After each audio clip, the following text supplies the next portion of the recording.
So nandito tayo ngayon mga kuys sa Posh Motorcycle Shop. So sobrang dami. Dinayo agad yung sale nila. So ito. Yan, so sale sila mula July 13 hanggang 26. So dito lang sa tabi nila yung pinaka main building nila. Tapos yung mga sale nila nandito lang sa katabing building. Yan, so sobrang dami. Sobrang dami ng tao na mamimili.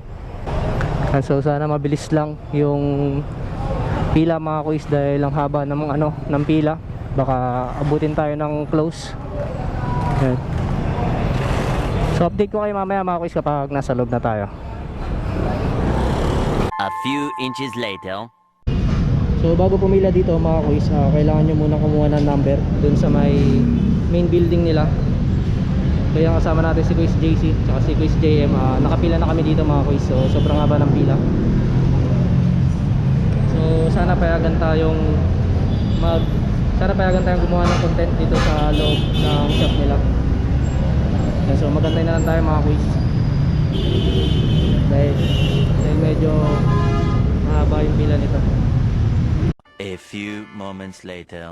So yun mga kuys, bali sad to say hindi tayo nakapag-vlog dun sa loob ng Posh kasi nagpaalam ako dun sa may entrance kung pwedeng mag-vlog or gumawa ng content dun sa loob ng facilities nila, pero hindi tayo pinayagan mga kuys dahil kailangan pa daw ipaalam sa management nila. So yun nga, hindi nga tayo nakapag-vlog.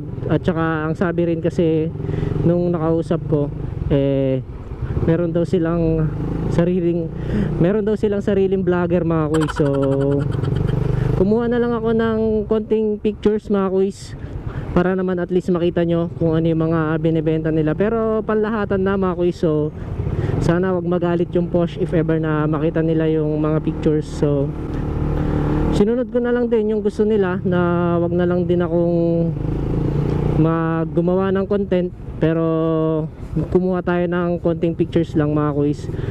So sa mga gustong pumunta, ilalagay ko na lang yung location sa description para alam nyo rin. So pwede nyo rin naman siyang i-google mga kuys, Posh Motorcycle Shop.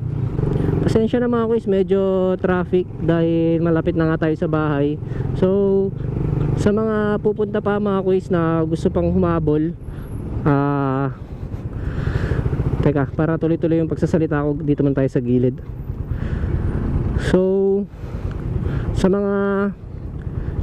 mga habol pa mga kuys hanggang July 16 sila naka-sale. So marami kayong pagpipilian doon mga kuys. Mapa China naman or mapa branded yung motorsiklo nyo, meron kayong pagpipilian doon. Tapos basta sobrang dami kayong mapagpipilian doon mga kuys. Bali punta na lang kayo, tapos agahan nyo na lang mga kuys dahil sobrang haba ng pila. So yun mga kuys, basta agahan nyo na lang para hindi kayo masyadong maano sa pila dahil sobrang haba talaga ng pila doon mga kuys. Tapos ang unang gawin nyo, punta muna kayo doon sa may main building nila, sa may Posh mismo. Sasabihin naman nila yun, kung hingi lang muna kayo ng number, saka kayo bumalik dun sa may katabi niyang building. Basta ituturo din naman nila yun dun mga kuys. So sa mga gusto pang humabol mga kuys, chance nyo na rin to para makabili ng murang parts and accessories sa motor nyo. So kahit hindi man tayo pinayagan gumawa ng content dun, at least sana makatulong tong content na to na ginawa ko, kahit medyo short lang siya kasi hindi na nga tayo nakapag-content doon. So paulit-ulit na ako. So yun na mga kuys, dito ko na rin tatapusin tong vlog na to. So always remember, stay safe, ride safe, God bless, peace.